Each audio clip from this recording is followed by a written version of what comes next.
completely transformed it outside, inside. And I just thought my design career was over. But then people started coming over and they were like, oh, I love your house. Can you come help me with mine? That's really good. Everybody wants to feel safe in their home, right? And so my job, create that for them in a way that is beautiful. So I'm not gonna force my aesthetic onto them. My job is to bring forth the most beautiful version of what they love.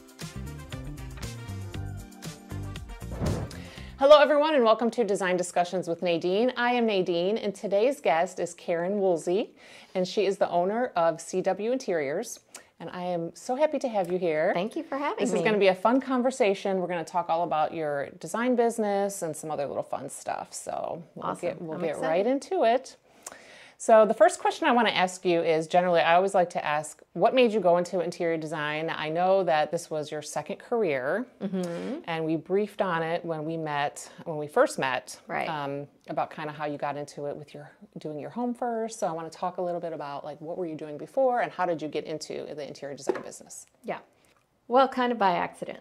So I actually have an English degree, but in college I'd worked for a company just as a summer job. It was an oil and gas company, but my personality is such that like I dig in when I'm doing something and kind of go down every rabbit hole to teach myself.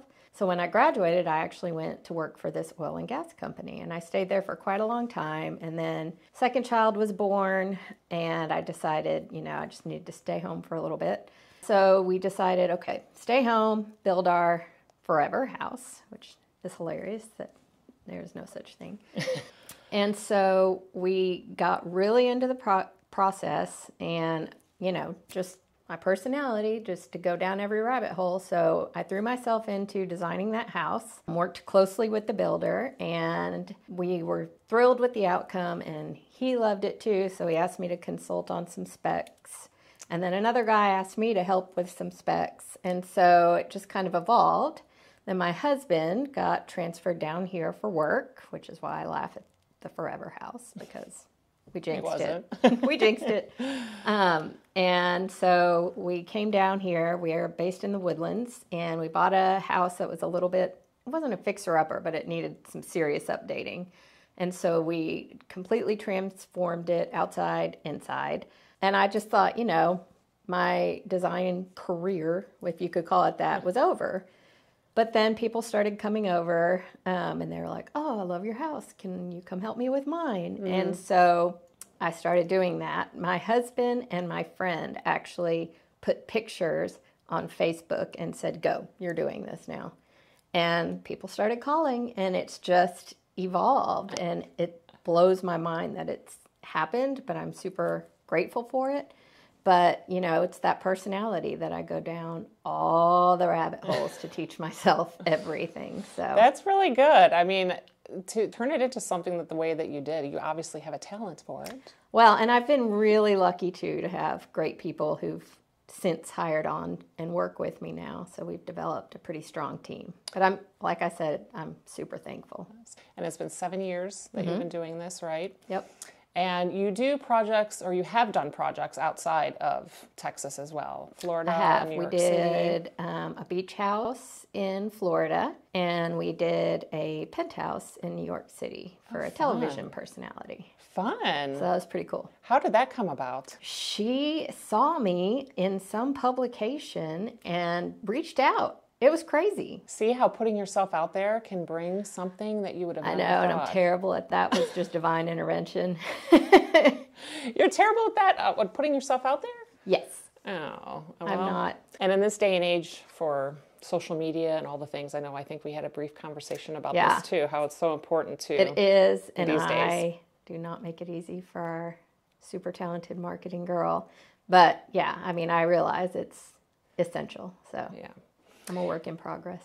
Now, getting back to a little bit about the history and kind of who you are as a person and what you bring to your business, we're going to talk a little bit about a somewhat traumatic experience that you had that you told me about and how you feel like that affects how you bring your visions to your client and how you treat them. So let's talk a little bit about that. Okay, absolutely. So what I think, I don't know what the right term would be, but I feel like we're very empathetic when we design. because everybody wants to feel safe in their home, right? And so my job is to create that for them in a way that is beautiful. So I'm not going to force my aesthetic onto them. My job is to bring forth the most beautiful version of what they love. And sometimes there are some non-negotiables that go with that. So when I was younger, I had a stalker. He's in prison. But so when we built our house, I just thought, I am going to be very aware of the, exposure to the outside. That was a huge concern to me, where doors are placed. And that was just top of mind for me. And then I had to design around that because that's what it meant to me to be safe in my own home. And I was able to do that and still make it beautiful. But we sometimes design for people who have, children who can become violent sometimes just because they're struggling with certain things. And the mom will say, look, I've got to feel okay in my house somehow. I can't have things down low that are, they're going to get destroyed. I can't invest in that. So, it's like, okay, well, how do we do that for her? And it's lighting that's up high or, certain finishes that will be beautiful, but also work for her. And I just think that when you pull at that thread of what makes somebody feel good and safe in their home and make it beautiful, then they love it more the longer they live there and not less. I never want somebody to say, it's beautiful, but it doesn't feel like me. Yeah, or it's not functional for whatever purpose that they need it for. And that's great that you have that, unfortunate circumstance that happened to you, right? But it's definitely a huge bonus to bring 100%. To your clients that are looking for that safety factor. And like I said, safe and beautiful at the same time. And that's not something people really think about, I don't think. And I think now more than ever, we need that, Yeah. It's a difficult time in the world. And so I think that you can still have beauty and, meet the needs for basic happiness. Yeah. And sometimes I tell my staff, like, look, objectively, Dior, Chanel are the top standard for beauty. But how many of those clothes would you just go buy off the rack and wear? Probably not that many. Objectively, they're amazing, but that's not what works for you. And so we have to tailor to what people need in their homes. Sticking with the design, you have a certain aesthetic that you go for, usually, right? So let's talk a little bit about your design style and the history of that. And some of your team has different styles, so let's talk about that a little bit. Yes. So my parents are both from New Orleans. They moved to Texas before I was born, but we always spent summers, Christmases, holidays, spring breaks in New Orleans. And my grandmother was fancy, and she loved everything about that city. And so I learned all about that aesthetic, that Creole, beautiful shotgun house. And that's my favorite. Like that beautiful French embellished design is what I love. Now, my partner in crime, who's my lead designer, she is very clean. She is very clean but flamboyant. She'll come up with some outrageous idea that somehow works, right? Like she is not afraid to have limits. She just goes the one nuts. That you were telling me about with the concrete flooring. You were telling me a story about something that she designed, and you were not a fan of I was not a fan. No, I was not, but it turned out beautifully, Once I saw it all rendered in the photorealistic renderings that we do, I was like, okay, it works. I love it. Yeah. And then we have somebody who's just super minimalistic. She doesn't like anything extra. And then we have somebody, the fourth designer, she's the total opposite. She loves color. She is color explosion, pattern explosion everywhere. Every email she writes has 10 exclamation points.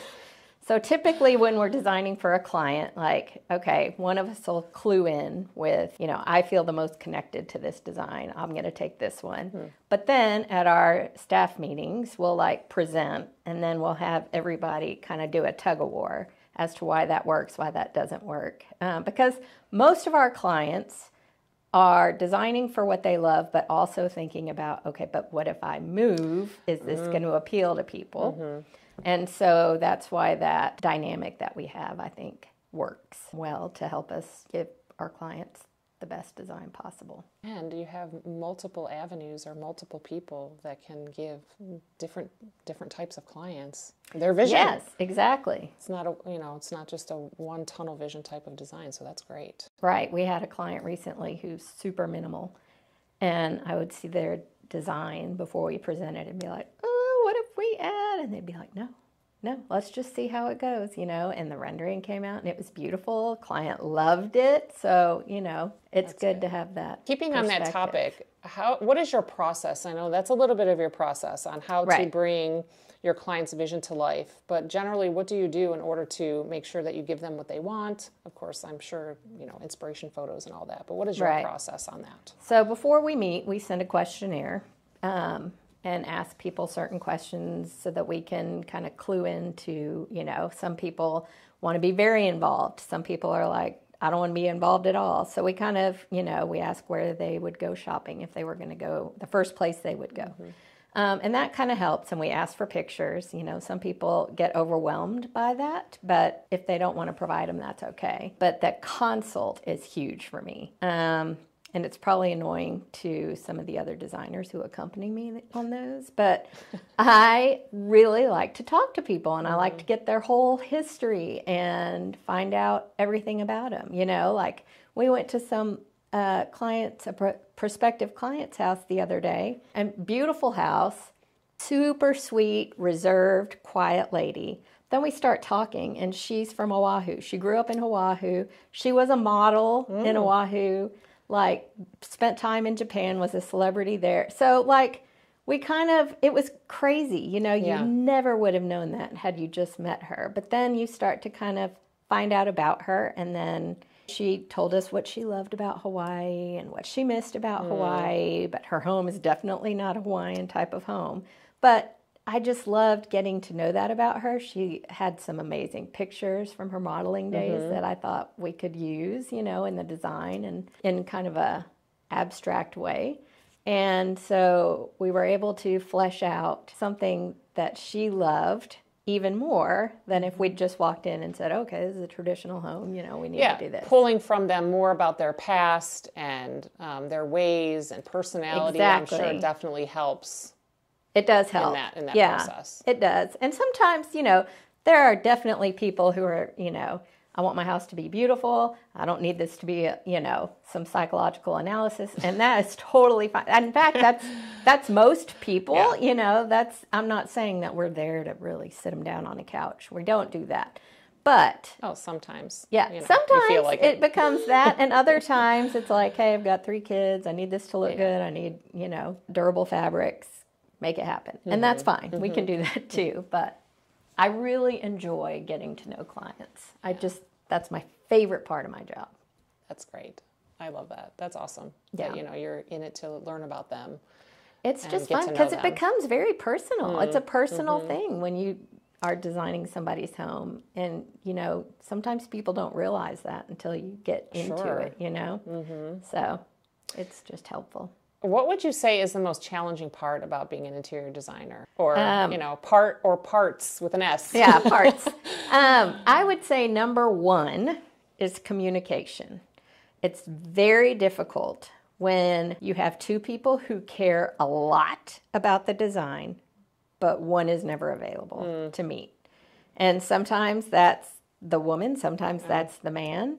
But that makes it very difficult because you can go down this road, and totally tailor it to the person you've met and kind of base it on what they say the other person needs. But then the other person sees it and is like, absolutely not. This is not what I meant. But we didn't know because we never got to meet them. The input wasn't there. Yeah. Right. So I always say, I know they probably don't want to meet with us, but even just once, I think would be helpful. And I would say that is very difficult. And then the other thing that we've dealt with in the past, and we may be dealing with again with the longshoremen strike, is just the supply chain. So that's going to be an adventure. But we've done it once. COVID really did wonders on that. And then when I heard about that strike, I was like, oh, here we go again. I know. Especially for me too, for appliances and things like that. That was a real challenge. Flooring not getting off of the ships, it's hard. It's hard. So we'll see. what it does to all the numbers and the supply chain. But I think at this point, fortunately, everybody understands, like, we'll see what we can do. I mean, we will fight tooth and nail to get things for our clients, but you also have to manage expectations. Yeah, I've heard some interesting stories about some designers and what they do and what they go through to get. Yes. I mean, some crazy stories there of, to get something for them that they really, really wanted. Oh, the yeah. hunt. It's so funny because, like, when somebody finally approves the design and pays, it's like I am at my computer all day, just like ordering. I mean, because it's crazy. In 3 days, something's unavailable, and that is hard. And it's so hard to deliver that message to the client. Like, it's gone. The thing you loved is gone, and it was there 5 days ago, whatever. Yeah, that's rough. Yeah, sure. I would say that part's hard too. So the communication and supply chain are the hardest things. Yeah. Well, and the supply chain thing is not your fault. It's not, but you're the face. Yeah, you're the bearer of bad news. Yeah, yeah. But again, I think, and that actually goes hand in hand with communication, because I think once you can communicate to the client, hey, this is what happened or this is what's happening, and make them understand, then I think it's an easier, turnaround to get them to either pick something else or, Right. Yeah. The communicating with them is very important. Agree. So let's talk about trends. What trends are out there that are very popular, maybe, that you feel like you're not a fan of, and why? Oh, goodness. So I lean more traditional for sure. Like, I would love a traditional home, but with some fun, fancy, beautifully framed art. Like, that's my modern. If I'm going to work some modern in there, because it can't be canned. You've got to have some unexpected in there. That would be my aesthetic. Now, the super minimalist, clean lines, stark is not my favorite. Like, I love a black and white palette, but I also feel like it's becoming overdone. Like, it's too much. And I feel like we're trending, well, I think everything says, we're trending away from that minimalism gray, and we're coming back into maximalism. And I think that that's helpful. I think everybody was kind of traumatized in COVID with the sterility of everything. So I'm glad to see that go. I'm glad to see the, all gray and white. Yeah, that it's like a cloudy day to me. And I get it. I mean, I know everybody loves it or loved it. And I can see even how it's calming, right? Like a clean palette, it's helpful for your, processing of just like chaos. If it's clean palette, then you're comfortable. But I'm glad to see that we are transitioning more into the beautiful rich tones and the stained wood. The warmth is coming back. I love that, yeah. I'm getting more and more requests, too, for kitchens and things for, the warm wood cabinetry. And I love that, too. Yeah, I mean... Because for a while, it was like, I want to paint these white. It was all about a white and cabinet. I don't hate a white cabinet, but, like... There are contexts, right? Like, there are contexts when it is the way to go and when it's not the way to go. Or it's just sometimes nice just to change it up a little bit. Exactly. And I agree with that. Bring something different. So that's really good.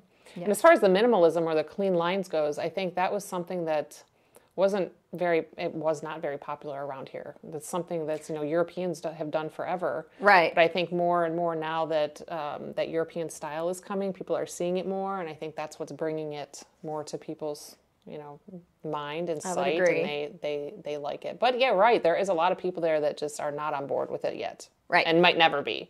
Yeah, you just gotta wait and see how it goes. But I mean, to me, there is no better artist yet than God, right? So like that stained wood, I love that. I don't love it in excess, but I do like it. I love a beautiful quartzite counter. I just think that's gorgeous. I love to see that. And I'm happy to see that we are getting some more flamboyance in our counters. Like, I feel like people are going back toward taking a little bit of a risk there. And I love to see that because I just think it's unexpected. And it's a way to introduce something gorgeous without having to be fussy, right? Like, you can go simple with other things if you've got that. And, the biophilic design, we had a client recently who wanted everything biophilic. So, like, they wanted to bring the outside in. They lived on a beautiful piece of land. And that was a fun project to do. I'm sure. So, yeah, I like that we're trending back into. So what did you use for countertops and things like that? Was this something, Yeah, so we used quartzite, okay. but like the palette was very like all neutral green. We had a beautiful green couch, tons of plants. Like it was just fun. Yeah. It was just different. You don't have a lot of people who ask for that. Yeah. And it was all organic and earthy. Yeah, and I loved it. I was there for it. It was super fun. That's great. Beautiful. Yeah. I want to see pictures of that for sure. We have some. Yeah. Okay, so the final question is my fun for entertainment value question I always ask my guests is a horror story or a funny story that you can share. Oh, yeah. Or multiple. Who doesn't? Who doesn't? If somebody says they don't have one, they're lying. We had a client and his wife who would never meet with us at the same time. And he wanted everything white. White. And so that was all he cared about. Well, then the woman would tell us, he dyes his hair and it gets on the furniture. Oh. I can't have white. And so we didn't know how to navigate that. That was hard. Mm-hmm. And so, picking out, even down to the towels in the bathroom, it was like, she was like, he's a mess. It's going to get dirty. But she would not tell him this. And he was the one you were dealing with him mostly, Mostly right? him, yes. Oh. But he would say, but get her opinion. I want her to have an input on everything. And so, but she was like, don't tell him. And so we were like, we don't know what to do. And so we would introduce a white piece of furniture that was a performance fabric just to cover our bases, right? Yeah. Like it was very, very difficult to navigate. Yeah, because if she's saying don't tell him, and then you're not going to go to the guy and say, right? It was like a relationship communication issue. She said you dye your hair, so we don't want white. Like, I'm just here to make it beautiful. I don't know how to navigate that with him if you're definitely not wanting him to know you're telling us that. So it was a lot of performance fabrics, lots of performance fabrics, and beautiful throws on the couch to kind of cover. So yeah, she doesn't want to put plastic on the furniture, I'm sure. No, 1980s we style. couldn't do that. That would have been that would be nice. Let's bring that back. Yeah.